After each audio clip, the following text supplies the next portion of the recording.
सागर के गौरचामर नगर में कांग्रेस के प्रत्याशी तरवर से लोधी ने चौराहे पर नुक्कड़ सभा कर लोगों को संबोधित करते हुए भाजपा पर भरसे और कहा, यहाँ के जो वर्तमान सांसद है इन्होंने 35 साल में क्या किया जो आप सब लोगों को अच्छी तरह याद है। हमारी कांग्रेस पार्टी जो वादे करती है वह जमीनी हकीकत पर दिखा भी देती है। मैं आपको बता दूं 2018 की सरकार में हमारे कांग्रेस के मुख्यमंत्री कमलनाथ ने जो किसानों का कर्ज माफ करने की घोषणा की थी उसमें 1 लाख तक का किसानों का कर्ज पहले ही माफ कर दिखाया। भाजपा वादा खिलाफी सरकार है। भाजपा सरकार वादे तो खूब करेगी लेकिन पब्लिक को फिर ठग से ले जाएगी। और ऐसा नहीं, जनता ने बनाया भी है। जनता ने दमोह लोकसभा क्षेत्र के मतदाता बंधुओं ने जो उनका कर्तव्य बनता है वो इन 35 सालों में किया। लेकिन कभी भी जो यहां से इन 35 वर्षों में जो सांसद बन के गए उनका जो कर्तव्य बनता है उस कर्तव्य का इन 35 वर्षों में सही निर्वाह नहीं किया गया। अगर किया गया होता तो आज हमारे दमोह लोकसभा क्षेत्र में बेरोजगारी चरम सीमा पर नहीं होती। दमोह लोकसभा क्षेत्र में 8 विधानसभाएं आती हैं। कहीं भी कोई ऐसा युवाओं के लिए जो बेरोजगार युवा घूम रहे हैं उनके लिए कोई ऐसा साधन संसाधन नहीं है, कोई ऐसी फैक्ट्री ऐसा कोई उद्योग नहीं है कि उन्हें रोजगार मिल सके। यहां तक कि जो हमारे क्षेत्र की गरीब जनता है जो मजदूरी करके अपना परिवार चलाते हैं उन्हें मजदूरी तक नसीब नहीं हो रही। मजदूरी के लिए बाहर पलायन करता है, दूसरे प्रदेशों में पलायन करना पड़ता है। यह स्थिति हमारे दमोह लोकसभा क्षेत्र की है।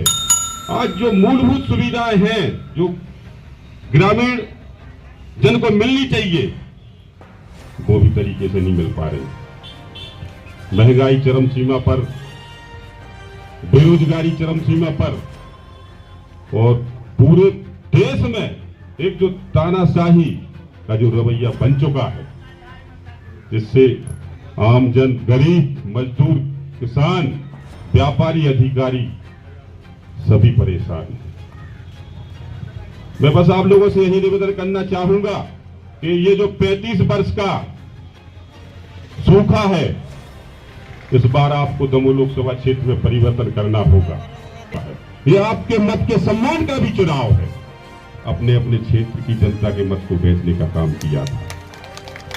मेरे ऊपर भी कई तरह के दबाव आए, प्रलोभन आए, लेकिन उस समय यह निर्णय लिया कि मैं अपने विधानसभा क्षेत्र की जनता के साथ धोखा नहीं कर सकता। मेरी मां समान जाति के साथ धोखा नहीं कर सकता, मां समान पार्टी के साथ मैं धोखा नहीं कर सकता। मैंने उस समय ये निर्णय लिया। और अगर हम कांग्रेस पार्टी की बात करें तो कांग्रेस पार्टी ने जो वादा किया है उसे निभाने का भी काम किया है। अभी आदरणीय हर्ष यादव जी ने भी वो बात रखी।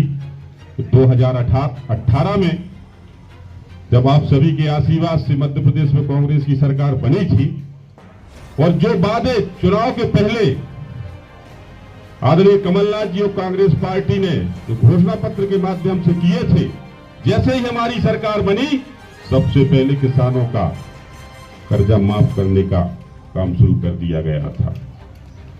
और ऐसे बहुत से हजारों किसान हमारे पूरे लोकसभा क्षेत्र देवरी विधानसभा क्षेत्र में होंगे जिनका 1 लाख तक का कर्जा माफ होगा।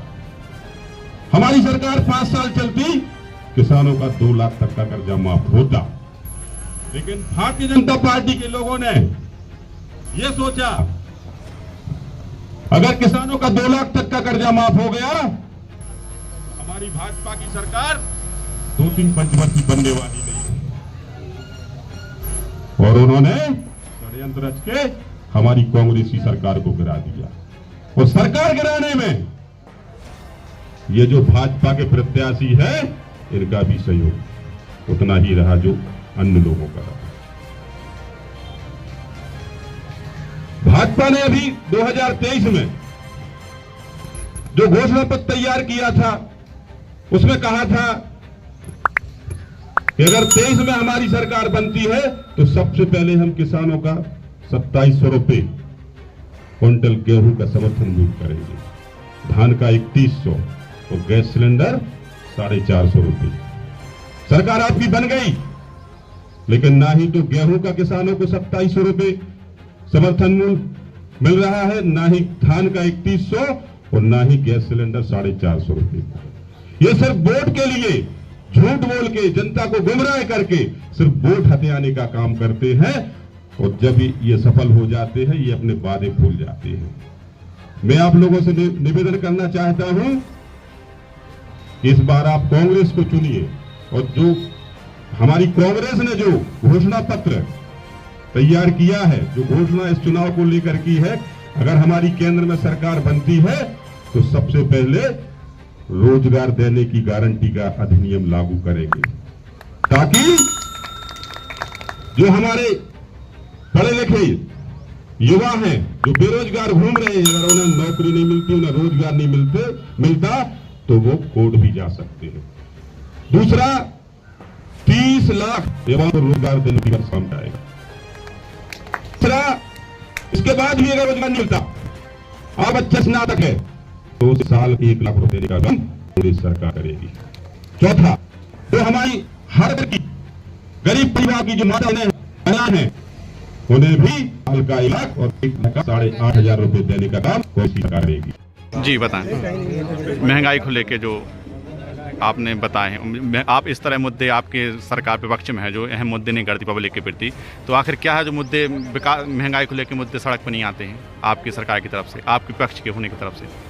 देखिए, हम लोगों ने हमेशा ऐसा नहीं कि मुद्दों को लेकर रोड पर ना आए, समय पर ये बात रखी है, लेकिन भारतीय जनता पार्टी इन 10 सालों में आप देखिए, मध्य प्रदेश में 20 साल से भाजपा की सरकार है, और सबसे बड़ी बात यह है कि आज भाजपा की जो नीति है, एक तो संविधान को खत्म करने की, दूसरा लोकतंत्र को खत्म करने की, आज तानाशाही रवैया पूरे देश पर हावी है, और जो हमें और जनता को जो अधिकार दिए गए हैं उनका दुरुपयोग किया जा रहा है। बेरोजगारी को लेकर क्या रणनीति बना रखी है आपकी सरकार ने, यदि आपकी सरकार आती है तो?